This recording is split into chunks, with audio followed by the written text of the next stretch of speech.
अघासुर कंस द्वारा भेजा गया एक बहुत ही शक्तिशाली और मायावी राक्षस था। वह पूतना और बकासुर का छोटा भाई था और अपने भाइयों की मृत्यु का बदला लेना चाहता था। कंस ने उसे विशेष रूप से कृष्ण और बलराम को मारने के लिए वृंदावन भेजा था, क्योंकि उसे डर था कि वे ही उसकी मृत्यु का कारण बनेंगे। अघासुर बहुत ही क्रूर और धूर्त था। अघासुर ने एक अत्यंत विशाल और भयानक अजगर यानी सांप का रूप धारण किया। उसका शरीर इतना बड़ा था कि वह एक पर्वत गुफा जैसा दिख रहा था।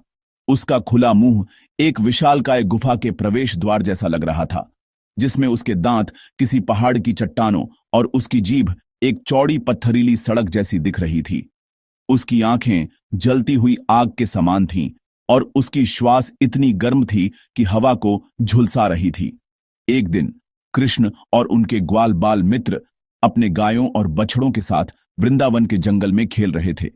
उन्होंने अघासुर के खुले मुंह को देखा। अपने बाल सुलभ भोलेपन में उन्हें लगा कि यह कोई अद्भुत प्राकृतिक गुफा है या किसी जानवर का विशालकाय मुंह नहीं, बल्कि खेलने के लिए एक मजेदार जगह है। वे कृष्ण की लीलाओं से इतने परिचित थे कि उन्हें लगा कि यह भी कृष्ण का ही कोई नया खेल है। एक एक करके ग्वालबाल और उनके बछड़े उस विशालकाय मुंह में प्रवेश करने लगे, जिसे वे एक मजेदार गुफा समझ रहे थे। कृष्ण ने तुरंत समझ लिया कि यह कंस द्वारा भेजा गया एक राक्षस है।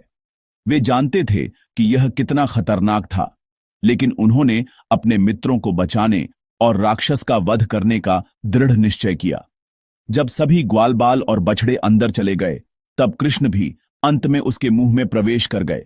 जैसे ही कृष्ण अंदर गए, अघासुर ने अपना मुंह बंद कर लिया और उन सभी को निगलने की कोशिश की।